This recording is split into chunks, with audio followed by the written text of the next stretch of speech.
అందరికీ మరణాత. కూర్చున్న ప్రియమైన వారులారా, మనం గమనించినట్లయితే నేటి దిన వాక్యములోనికి మనము మరి ఈ యొక్క గత ఆదివార దినమున దేవదూషణ చేయకూడదు అనేటటువంటి అంశము మీద కొన్ని అంశాలను మనం ధ్యానం చేసుకున్నాం. అలాగే నేటి దినము దేవదూషణ చేయకూడదు అంటే దేవుణ్ణి మనము శోధించకూడదు, దేవుడిని మనము అవమానించకూడదు, అలాగే దేవుణ్ణి మనము ప్రియమైన వారులారా మరి దూషణ చేయకూడదు, అలాగే ఆయనను మనము అల్లరిగా ఆయనను మాట్లాడకూడదు.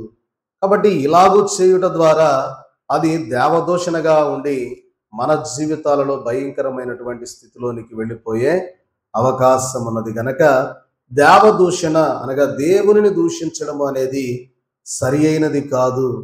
కాబట్టి ప్రియమైన వారులారా, మరి నేటి దినమున మనము కొన్ని అంశములను మనం జ్ఞాపకం చేసుకుంటే చూడండి ప్రియమైన వారులారా, మరి ఆదికాండ గ్రంథము 12వ అధ్యాయంలో అబ్రహాము గారిని పిలిచినటువంటి దేవుడు ప్రియమైన వారులారా మరి అంటూ ఉన్నాడు, యెహోవా దేవుడు అంటూ ఉన్నాడు, నీవు లేచి నీ దేశము నుండి బంధువుల యొద్ద నుండి నీ తండ్రి ఇంటి నుండి బయలుదేరి నేను నీకు చూపించు దేశమునకు వెళ్ళుము, నిన్ను గొప్ప జనముగా చేసి నిన్ను ఆశీర్వదించి నీ నామమును గొప్ప చేయుదును, నీవు ఆశీర్వాదముగా నుందువు, నిన్ను ఆశీర్వదించు వారిని ఆశీర్వదించెదను, నిన్ను దూషించు వారిని శపించెదను, భూమి యొక్క సమస్త వంశములు నీ యందు ఆశీర్వదింపబడునని అబ్రాముతో అనగా యెహోవా అతనితో చెప్పిన ప్రకారము అబ్రాము వెళ్ళెను. దేవునికి మహిమ కలుగును గాక. ఆమేన్. ప్రియమైన వారులారా, మనం గమనించినట్లయితే ఆదికాండ గ్రంథము 12వ అధ్యాయములో అబ్రహాము గారిని పిలిచినటువంటి దేవుడు, నీవు సమస్తమును విడిచి నన్ను వెంబడించు, నిన్ను అనేకులకు దీవెనకరముగా చేస్తాను, నీవు దీవించు వారిని నేను దీవిస్తాను, నీవు శపించు వారిని నేను శపిస్తాను అని దేవుడు తెలియజేసి ఉన్నప్పుడు, ఏదైతే అబ్రహాము గారి యొక్క జీవితంలో మనం గమనించినట్లయితే ప్రియమైన వారులారా, అబ్రహాము గారు తన యొక్క కుటుంబము, తేరహు కుటుంబము అంతా కూడా మరి విగ్రహములను చేసుకొని అమ్ముకుంటా వాటిని పూజిస్తూ ఉండేటటువంటి ఆ కుటుంబములో నుండి అబ్రహాము గారిని లేవనెత్తినట్లుగా మనం చూస్తున్నాం. అబ్రహాము గారిని దేవుడు పిలిచినట్లుగా చూస్తూ ఉన్నాం. అయితే నా మాట ఏంటంటే, అబ్రహాము గారిని దేవుడు పిలిచిన తరువాత ప్రియమైన వారులారా 75 సంవత్సరాల వయసులో పిలిచినటువంటి దేవుడు, 75 సంవత్సరాల వయసులో వాగ్దానము చేసిన దేవుడు ప్రియమైన వారులారా నిన్ను విస్తారమైనటువంటి జనముగా చేస్తానన్నారు, అలాగే అనేక వంశములు నీలో నుండి వచ్చును అన్నారు. కానీ ప్రియమైన వారులారా 99 ఏళ్ల వయసు దాకా కూడా మరి సంతానం ఉందా? సంతానం లేదు. కాబట్టి మరి 99 సంవత్సరాల వయస్సు వచ్చే వరకు కూడా సంతానమును అనుగ్రహింపబడని కారణాన దేవుణ్ణి ఏనాడైనా అబ్రహాము గారు దూషించాడా? దూషించలేదు. కాబట్టి అబ్రహాము గారు ప్రియమైన వారులారా అనేక జనములకు తండ్రి అని వాక్యము సెలవిస్తూ ఉన్న రీతిగా మనం గమనించినట్లయితే మన పితరుడైన అబ్రహాము గారు దేవుడికి ఎలా విధేయుడుగా ఉన్నాడో ప్రియమైన వారులారా మనము కూడా దేవదూషణ అనేది చేయకుండా విధేయులుగా ఉండాలి అని దేవుని వాక్యము సెలవిస్తా ఉన్నది. మనం చూసినట్లయితే 4వదిగా మరి నేటి దినము దైవజనులు రాసినటువంటి రక్షణవాణి అనేటటువంటి పుస్తకములో నుండి మరి తండ్రి గారు తెలియజేసినటువంటి దేవదూషణ చేయకూడదు అనేటటువంటి సందర్భాలను దైవజనులు తెలియజేస్తూ ఇలాగ కొందరు అంటూ ఉన్నారు. ఏమని అంటే, ఇంకొక ప్రశ్న ఏంటి అంటే, ఆ సైతానుకు దేవుడు ఆ దుర్బుద్ధి పుట్టకుండా చేయలేకపోయినాడా అని దేవుని దూషించుచూ ఉన్నారు. చూడండి, మనం గమనించినట్లయితే యెషయా గ్రంథము 14వ అధ్యాయము 13 నుండి 14 వచనాలు మనం చూస్తే అక్కడ ఈ యొక్క మరి లూసిఫర్ అనేటటువంటి మరి దేవదూత యొక్క స్థితి అక్కడ మనకు కనపడుద్ది. ఏమని అంటే, నేను ఆకాశమునకు ఎక్కిపోయేదను, దేవుని నక్షత్రములకు పైగా నా సింహాసనమును హెచ్చింతును, ఉత్తర దిక్కుననున్న సభాపర్వతము మీద కూర్చుందును, మేఘ మండలము మీదికి ఎక్కుదును, మహోన్నతునితో నన్ను సమానునిగా చేసుకొందునని నీవు మనస్సులో అనుకుంటేవి కదా. చూడండి ప్రియమైన వారలరా, సాతాను యొక్క దుర్బుద్ధి ఎలా ఉందయ్యా అంటే, దేవుని కంటే ఇంకా అధికమైనటువంటి స్థితిలో, నేను దేవుని కంటే ఇంకా ఎక్కువ స్థానంలో ఉండాలి అనేటటువంటి కుయుక్తి కలిగిన వాడై తన మనస్సులో పుట్టినటువంటి ఆ దుర్బుద్ధి కారణాన ప్రియమైన వారలరా, సాతానుడు ఎలా అయిపోయాడు అంటే దేవుని సన్నిధిలో నుండి నెట్టివేయబడ్డాడు గనక ఎలాగైనా సరే దేవుని యొక్క క్రమాన్ని పాడు చేయాలని దేవుడు చేసినటువంటి మొట్టమొదటి మానవుడైనటువంటి ఆదాము అవ్వలను ప్రియమైన వారలరా, మరి వారిని ఎలాగైనా మరి నాశనము చేయాలి అని చెప్పి వారి మధ్యకు వచ్చినట్లుగా మనం చూస్తూ ఉన్నాం. చూడండి కొంతమంది ఏమంటూ ఉన్నారంటే, ఆ సైతానుకు దేవుడు ఆ దుర్బుద్ధి పుట్టకుండా చేయలేకపోయినాడా అని దేవుని దూషిస్తూ ఉన్నారు అంటా ఉన్నారు. ఇది కూడా భయంకరమైనటువంటి పాపము. చూడండి మనం గమనించినట్లయితే మనిషి పాపము చేయునప్పుడు ప్రియమైన వారలరా, దేవుడు వచ్చి ఆపు చేసిన మనిషి పాపము మానివేయును.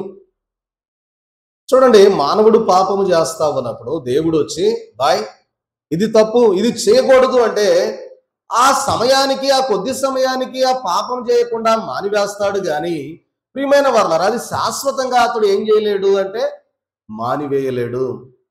కాబట్టి పాపము మానివేయడము దేవుడు ఆపు చేసినాడు గనుక పాపము ఆ సమయానికి మానివేస్తాడు. మనం గమనించినట్లయితే ప్రియమైన వారలారా, ఒక తండ్రి ఉన్నాడు, ఒక కుమారుడు తండ్రికి తెలియకుండా మరి సిగరెట్లు కాల్చడం, మద్యం తాగడం చేస్తా ఉన్నాడు. తండ్రి కనపడి అబ్బాయి నువ్వు చేస్తూ ఉన్నది తప్పు నాయనా, ఇలా చేయకూడదు అని చెప్పి గద్దించినప్పుడు ఆ సమయానికి మానివేస్తాడు కానీ తర్వాత మరలా ఏం చేస్తాడు, మరలా అతడు యథావిధిగానే తన తండ్రి కనబడకుండా మరి మద్యపానం, ఇలాగే మరి సిగరెట్లు కాల్చడం ఇలాగా చేస్తాడు. కానీ ప్రియమైన వారలారా, మరి మనం గమనించినట్లయితే అది ఎలా ఉండాలయ్యా అంటే తన మనస్సులోనే, తన యొక్క విధానంలోనే నేను ఇది మానివేయాలి అనేటటువంటి తలంపు ఆ వ్యక్తికి రావాలి కానీ ఎంతసేపు దేవుడు మానివేయమని తెలియజేస్తా ఉంటాడు.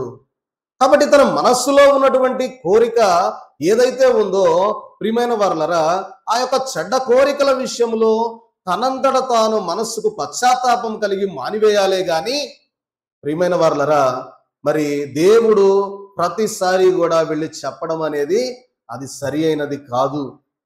చూడండి దైవజనులు ఒక కీర్తనలో కూడా వ్రాస్తూ, పాపంబులను దూరా పరచియున్నావు,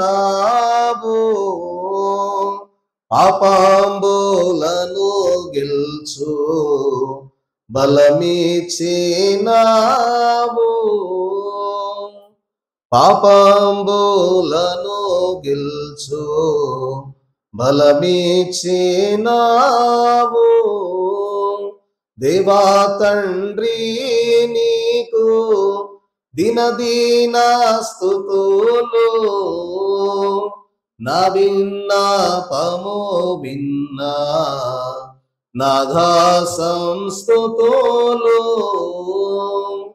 కాబట్టి పాపంబులను దేవుడు దూరపరచి ఉన్నాడు, పాపాన్ని గెలిచేటటువంటి బలాన్ని కూడా దేవుడు ఇచ్చాడు. కాబట్టి మానవుడికి దేవుడు ఇచ్చినటువంటి అంతస్తు ఏంటి అంటే ఇది చేయకూడదు, ఇలా చేయకూడదు అనే తలంపు అనేటటువంటి ఆలోచన కూడా దేవుడు మానవుడికి ఇచ్చాడు.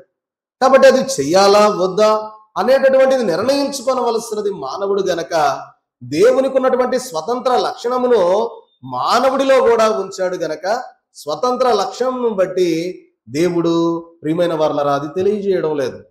దేవుడు ఏమి కోరుకొనొచ్చు ఉన్నాడయ్యా అంటే ప్రియమైన వారలారా, దేవుడు ఆపు చేయకుండా మనిషి తనంతట తాను పాపమును మానివేయవలెననేది దేవుడు కోరుకుంటా ఉన్నాడు.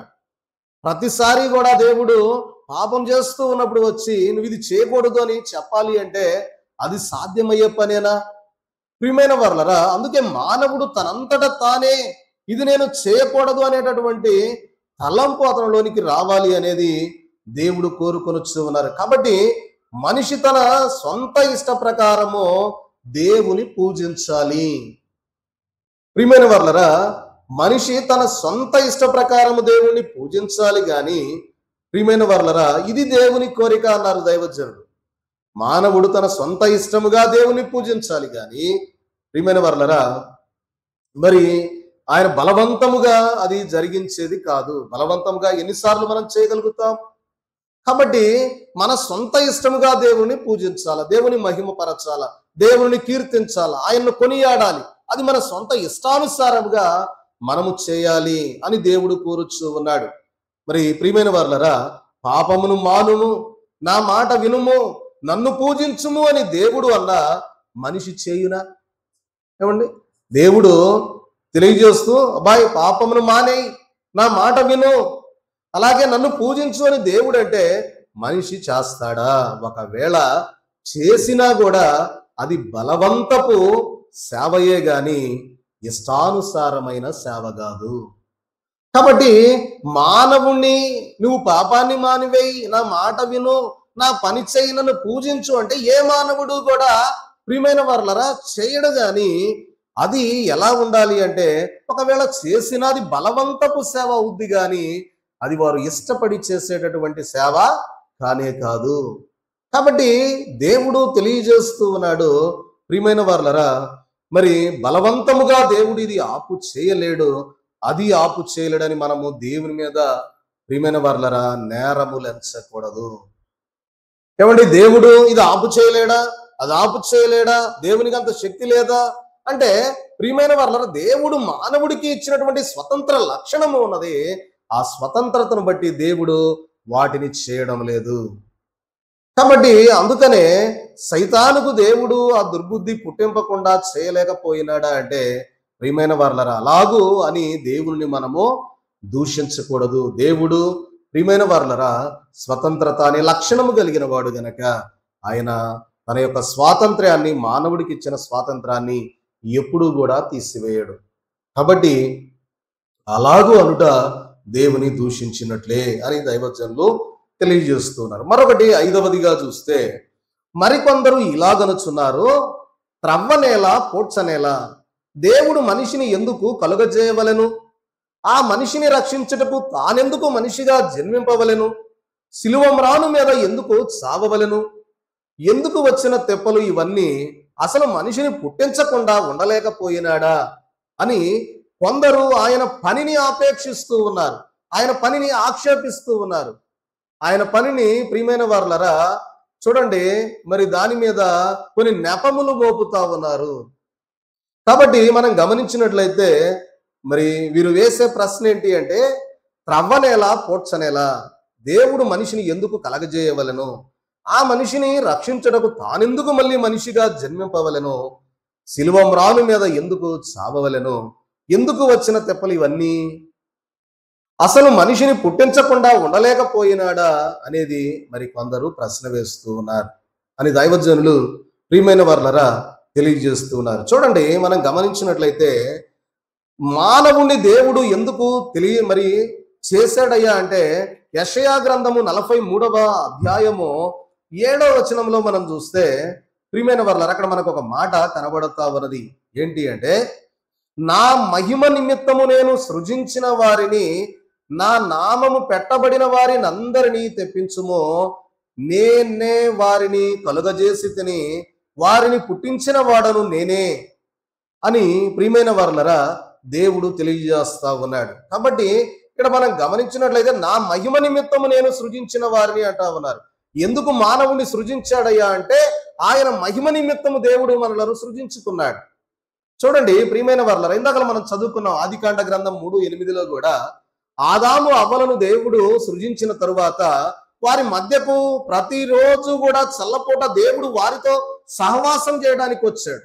మానవుడు ఎందుకు చేశాడయ్యా అంటే, దేవుడు జీవము కలిగిన వాడు గనక, ఊరకనే ఉండలేడు గనక, ఆయన ఏమీ చేయకుండా ఊరకనే ఉండలేడు గనక, జీవము కలిగిన వాడు గనక ప్రియమైన వర్లరా కదలకుండా మెదలకుండా ఉండలేడు గనక ఆయన ఏం చేశాడయ్యా అంటే మానవుని చేశాడు. ఎందుకు మానవుని చేశాడు అంటే, యెషయా గ్రంథం 43:7లో తెలియజేసినట్లుగా ఆయన మహిమ నిమిత్తం మానవుని చేశాడు.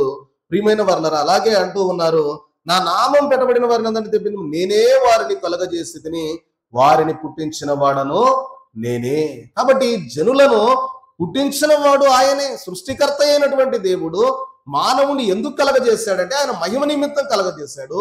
రెండవదిగా చూస్తే ఆదికాండ గ్రంథం 3వ అధ్యాయం 8వ వచనంలో ఆయన మహిమ నిమిత్తము చూస్తే ప్రియమైన వాళ్ళారా, ఆదాము అవ్వలను కలగజేసినటువంటి దేవుడు ప్రతిదినము చల్లపోట వారి మధ్యకు వచ్చి వారితో సహవాసం చేస్తూ ఉన్నాడు.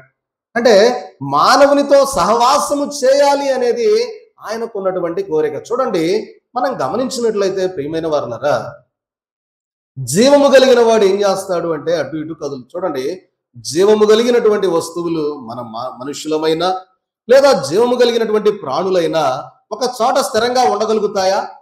ఉండలేవు. కాబట్టి ప్రియమైన వారులారా, జీవము కలిగినటువంటి వస్తువులు ఒక చోట స్థిరంగా ఉండలేవు. అదే ఒక రాయి తీసుకుని ఒక స్థలంలో పెట్టండి, అది కదులుద్దా? కదలదు. ఎందుకంటే దానికి జీవము లేదు గనక.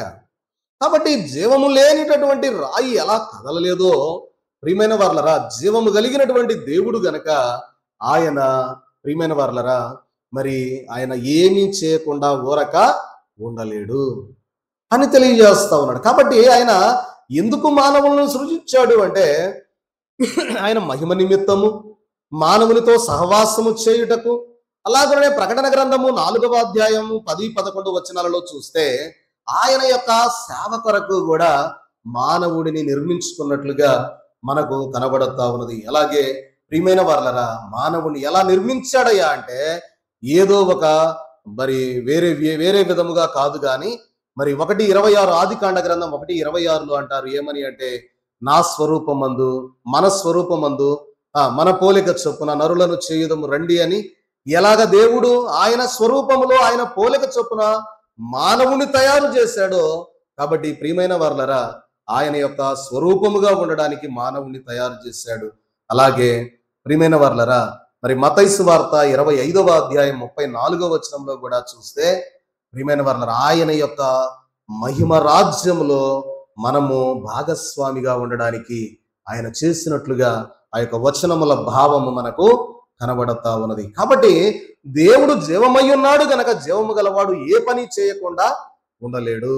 కాబట్టి జీవము కలిగినటువంటి దేవుడు ప్రియమైన వారులారా మరి ఏ పని చేయకుండా ఆయన ఉండలేడు. కదలకుండా మెదలకుండా ఆయన ఉండలేడు గనక చూడండి, ఈ పని ఆ పని చేయకుండా ఆయన ఉండగలడా?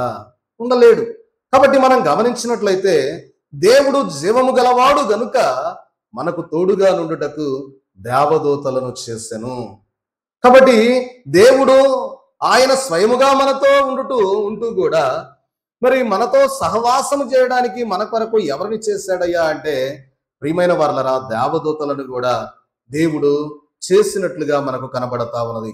అందుకే దైవజనులు కూడా ఒక పాటలో వ్రాస్తూ ప్రియమైన వారులారా మనం గమనించినట్లయితే 62వ కీర్తన 4వ చరణంలో మనం చూస్తే ప్రియమైన వారులారా, నాకింత ప్రోత్సాహానందముల్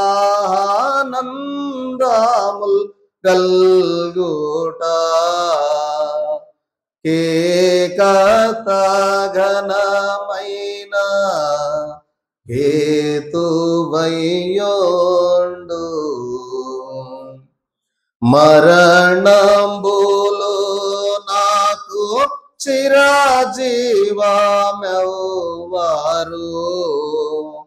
మరణంబునకై గొప్ప మరణమెవ్వారు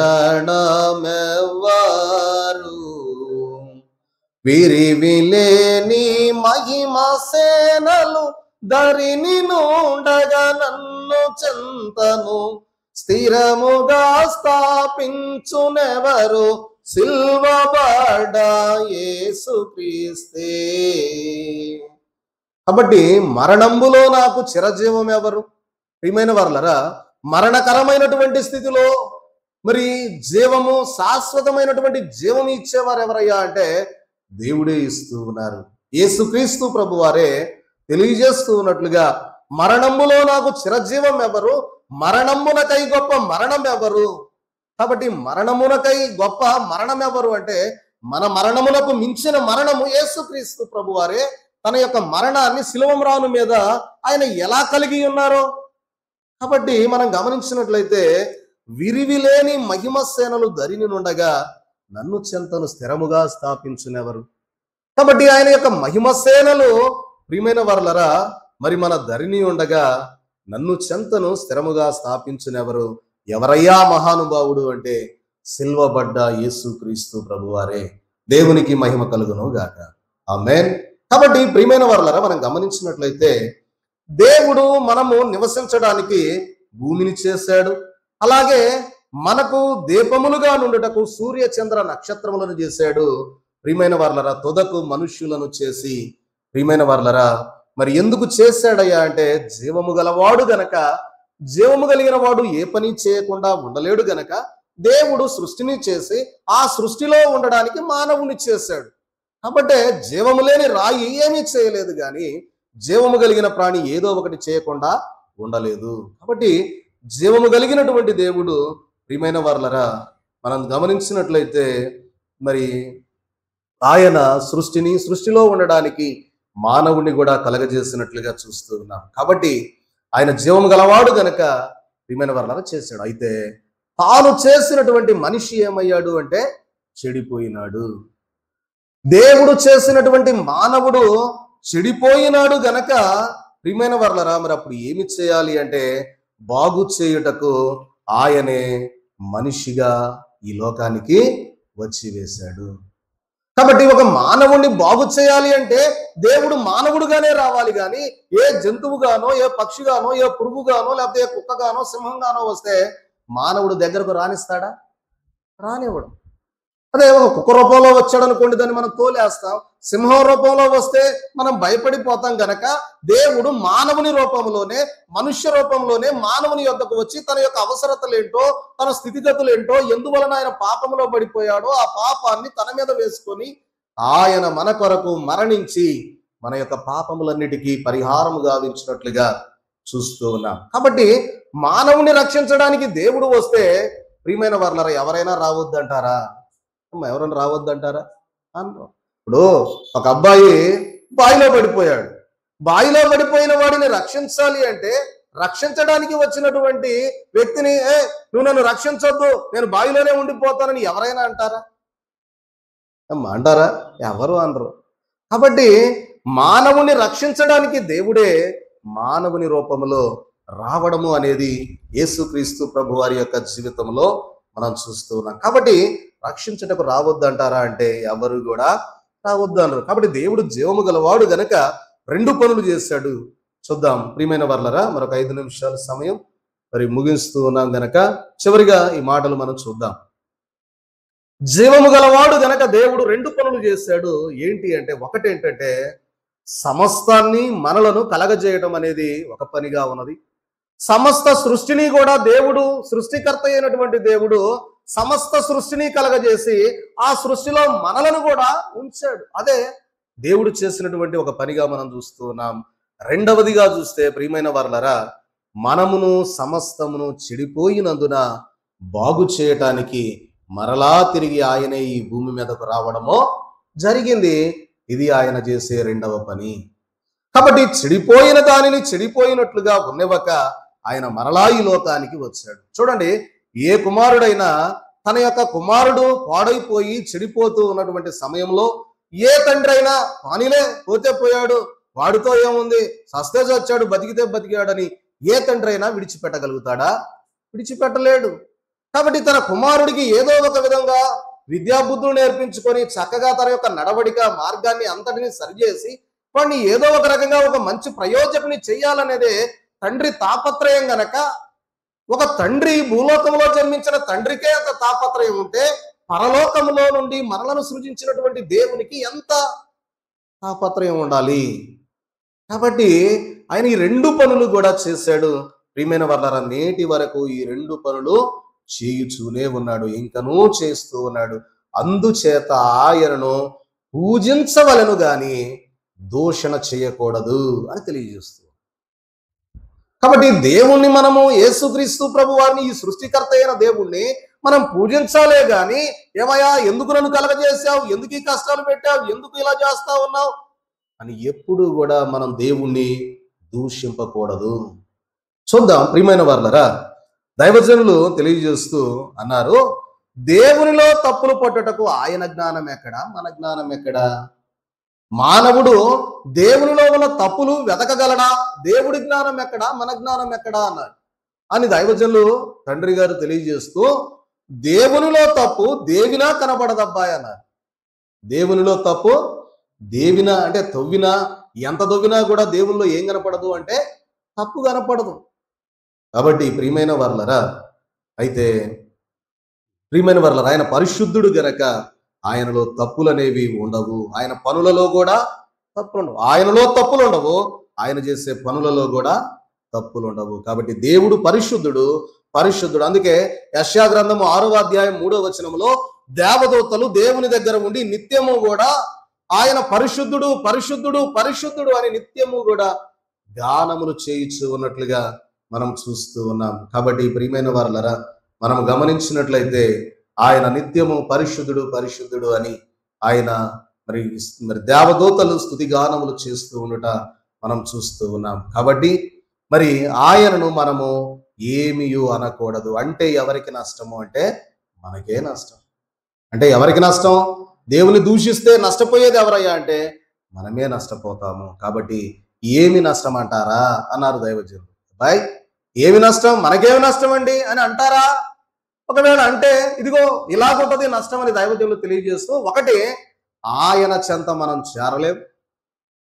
అసలు ఈ లోకంలో పుట్టిన ప్రతి మానవుడు కూడా తన యొక్క స్థితి ముగించుకున్నాక చేరవలసినది పరలోకమునకు చేర్చబడవలసిన వారమై ఉంటూ ఉండగా ఆయన దూషించి మనము పాపులమైపోయి చివరకు ఆయన చెంతకు చేరలేకపోతే అంతకంటే భయంకరమైన పాపమే లేదు, అంతకంటే భయంకరమైన శిక్షే లేదు. కాబట్టి ఏమి నష్టము అంటే ఒకటి, ఆయన చెంత మనం చేరలేము. ప్రియమైన వారలరా, చేరకపోవడం ఒక ఎత్తు అయితే, చేరకపోయిన ప్రియమైన వారలరా, ఇటువంటి మాటలు అనిపించేటటువంటి అంటే దేవదూషణ చేసే సైతాను చెంత చేరి ఉందుము, ఇది నష్టము కాదా? అతనితో పాటు నరకమునకు పోవుట నష్టము కాదా? కాబట్టి ప్రియమైన వారలరా, వాస్తవంగా దేవుడు నరకమును కలగజేసింది సైతానుకు తప్ప మానవుడికి కాదు. కానీ మానవుడు సాతాను యొక్క వెంబడి వెళ్ళుచు వాడిని వెంబడించి, వాడి పనులను వెంబడించి, వాడి మాటలను వెంబడించి వాడితో పాటు కలిసిపోయి ఆ నరకంలో పడిపోయేటటువంటి స్థితి ఉన్నది గనక దేవుడేం తెలియజేస్తా ఉన్నాడయ్యా అంటే, ప్రియమైన వారలరా, మరి విలపించు, మరి దైవజనుల కీర్తనలో కూడా వ్రాస్తారు, మరి విలపించు, మరి ఒక కీర్తనలో వ్రాయబడిన మాట మనకు కనపడుద్ది. పరిశుద్ధాత్మ తండ్రి నరకమున బడువారిని చూసి పరిశుద్ధాత్మ తండ్రి విలపిస్తాడు అని వ్రాయబడి ఉన్న దైవజనులు రాసిన కీర్తన. నరకమున బడువారిని చూసి ప్రియమైన వారలారా పరిశుద్ధాత్మ తండ్రి విలపిస్తాడు. కాబట్టి ప్రియమైన వారలారా, మనం గమనించినట్లయితే మరి ఇలాగూ మనం చూస్తే మరి దేవుని దూషించడం అనేది చాలా భయంకరమైన పాపం అని తెలియజేస్తున్నారు. కాబట్టి మన జీవితాలలో కూడా దేవుని మనం వెంబడించాలి. ఆయన యొక్క పనులను బట్టి దేవుని మనము స్తుతించాలే తప్ప ఆయన యొక్క పనులను బట్టి మనం ఎప్పుడూ కూడా ఆయనను దూషించే వారముగా ఉండకూడదు. ఎందుకంటే దేవుడు సమస్త సృష్టిని చేశాడు, మనలను కూడా కలుగజేశాడు. కాబట్టి ఇటు రీతిగా మనము ఆయన యొక్క సన్నిధిలోనికి చేరి ఆయనతో మాట్లాడుతూ ఆయన యొక్క ఉద్దేశములను, ఆయన యొక్క స్థితిగతులను మనం తెలుసుకుంటూ, ఆయన యొక్క విధానమును మనం గమనిస్తూ, ప్రియమైన వారలారా, ఆయన సన్నిధిలోనికి వచ్చిన మనము ఆయన మాటలు వింటూ ఆయనను మహిమపరుస్తూ ఉండే భాగ్యము చేరి వచ్చిన మన ఎల్లరకు ప్రభు మనలను అందించి మనలను బలపరచి ఆయన మహిమ రాకడకు సిద్ధపరచును గాక. ఆమేన్.